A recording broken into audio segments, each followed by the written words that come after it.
अपना मोहलिया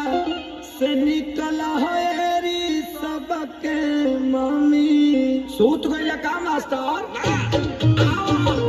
अपना मोहलिया में से निकल हेरी सबके मम्मी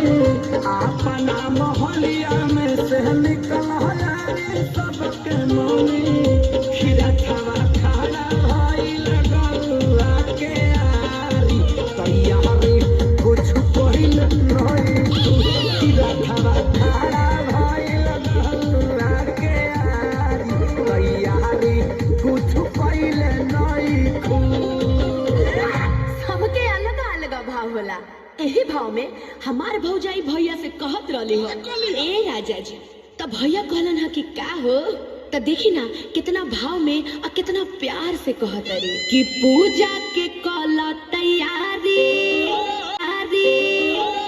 आई गईली हो देव के दुलारी आई पूजा के कला तैयारी आई गईली हो देव के दुलारी बेल काम करहो बेल काम करहो हईली को के सेरावा सवारी स्वागतम करहो हईली को के सेरावा सवारी स्वागतम करहो। ए मास्टर हमरा कहे के बा कि जितना लोग अपना सर में गमछा बंधले बा सब लोग एक बार खोल के लहरा दे और तनी बता दे कि मैया रानी कौना चीज पर झूला झूलेली कौना चीज पर